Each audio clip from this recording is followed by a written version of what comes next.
but we may be seeing the formulation of, again, tactics from this training footage from Gervonta. Anybody that gets in the ring with Tank that is not a damn dinosaur is going to feel something from it. And it ain't going to be easy to... Gervonta "Tank" Davis has shocked the boxing world with new training footage showing an impressive transformation before his fight with Jake Paul. The undefeated star looks stronger, faster, and more focused than ever, leaving fans convinced this is the best version of Davis yet.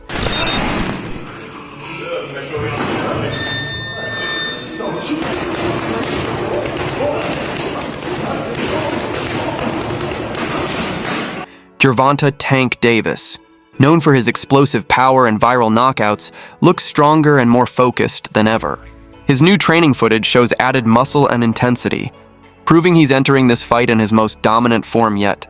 I don't never want to get embarrassed, you know? What you mean? How would you get embarrassed? As far as like me not doing my job, feel me? Like I'm not worrying about nobody else because I know skill for skill, none of these guys can mess with me. Nobody. I feel like my skills is way better than like Floyd. Like if I'm on my game, well, I take that right hand in hand. But skill wise, nobody on TV that's fighting right now have more skills than me.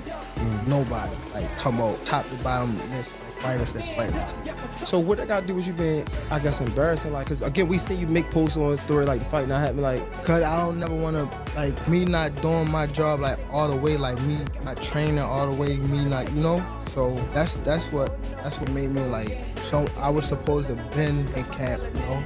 I wasn't in camp, so all right. oh, okay. It pissed me off so bad that I was like, all right, I don't even want to.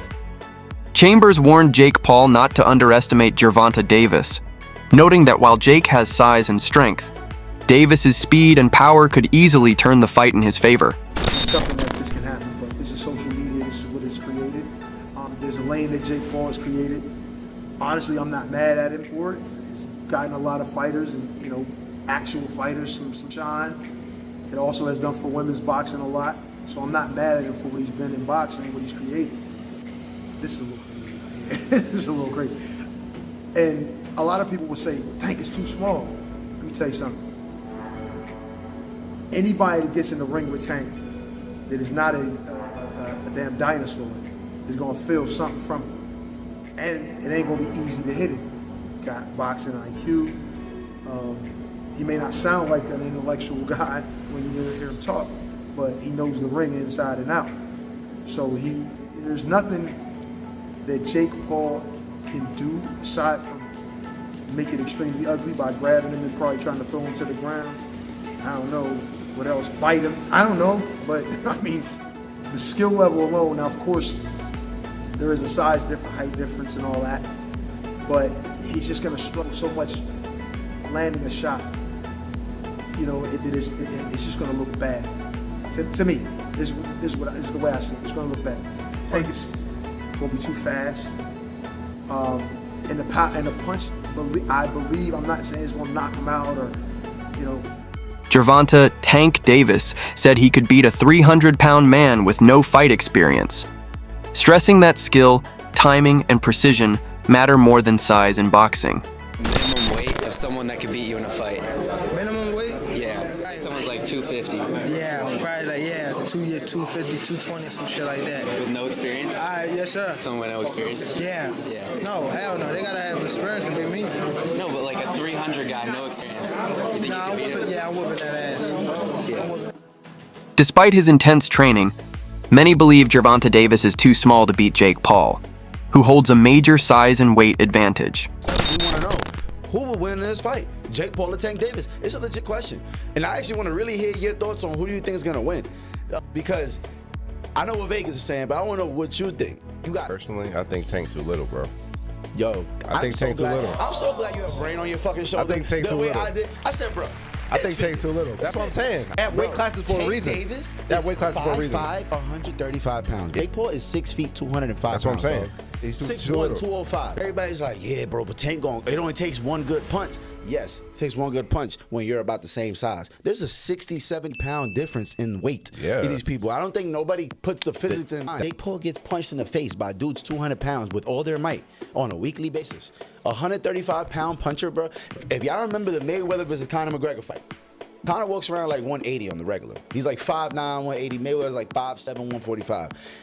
That 30-pound, 20, 30-pound difference, bro. If you remember that fight, Mayweather was putting mittens on Conor. Guess what happened to Conor? He didn't hit the ground once. No. He lasted all 12 rounds getting hit with flurries. I'm talking about Mayweather was having his time. He's being cocky with it, hitting him with all kind of combos. And we're watching the last 3 rounds of that shit like, yo, knock him out. And you know what? He could not knock him out because Conor gets punched by people that are 170, 180 pounds on a regular. And just that 20, 30-pound difference, it was like impossible for him to do anything. And that's exactly what I feel like is going to happen versus Jake. Fans compare Jake Paul versus Gervonta Davis to Logan Paul versus Mayweather, a clash of size versus skill, with Davis playing the technical role and Jake relying on power. Tank Davis fight got moved to Miami. I think Jake wins. Jake's just so big, dude. I think Jake wins. This is different because it's similar. It's similar to Logan versus Mayweather, but Jake Paul now obviously is way more advanced than where Logan was at that moment in time. I mean, it's just fucking sick. I mean, yeah, no, but dude, Did Jake. you ever watch his highlights? Jake can He's crack, nasty, man. He's so sick. I love. Analyst Ade Oladipo says the fight comes too early, calling it more spectacle than legacy, and warning it could distract both fighters from greater goals. Jake Paul highlighted his size and reach advantage over Gervonta Davis, saying it's key to his strategy, while admitting the fight is just one step toward proving himself against top opponents. Jake Paul said he's not afraid of Gervonta Davis, claiming his size and strength give him the edge. His bold remarks went viral, fueling hype for their upcoming fight. The huge size gap between Gervonta Davis and Jake Paul has raised safety concerns, as Paul could outweigh Davis by nearly 70 pounds on fight night, despite the 195 lb catch weight. Despite Valuev's massive size advantage, David Haye outboxed him with speed and timing, winning by decision. The fight is often seen as a modern David versus Goliath story, suggesting Gervonta Davis could do the same against Jake Paul through skill and strategy. Aiden Ross says Jake Paul will shock the world against Gervonta Davis, praising his progress and dismissing critics. Jake confirmed he passed all USADA tests, aiming to silence doping rumors. Analysts agree that Jake Paul versus Gervonta Davis is more than a boxing match. It's a global spectacle combining Jake's fame and Tank's skill, showing how entertainment and mainstream appeal now drive modern boxing. You agree with it or not, Gervonta is considered the #1 lightweight in the world. And it's a division that includes Shakur Stevenson, a lot of young guns coming up. I'm not any more sure if it's going to include Keyshawn Davis, but it's a hot division. He's considered #1 in that division. Like, that's why I kind of find this a bit, I don't know, like there are challenges out there for Gervonta. There are big money fights out there for Gervonta. We want to see Gervonta in those fights. Again, I don't know how many fights people want to see AJ in, just to make the AJ Jake Paul comparison. One, as far as I'm concerned, that was Tyson Fury. I don't really have any interest in seeing an AJ in any other more fight. Whereas Gervonta Davis, I wanted and still do want to see him in so many more fights. So yeah, it's kind of weird. These exhibition things are, like, really and truly, they should all be when your career's done. Like when you think of Floyd versus Logan Paul, done, right? Floyd versus Conor, did he have one more after, or was that it? I can't even remember, but it was right at the end. It was done right at the end, even if it wasn't right at the end. These guys having these exhibition fights in between what is the peak of their career is kind of weird for me. Very, very weird. And then it isn't even comparable to Ngannou Fury, because at least these guys were the same size. Like Jake Paul is a 215, 220 pound guy. I don't know what he walks around at. Gervonta fights at 135.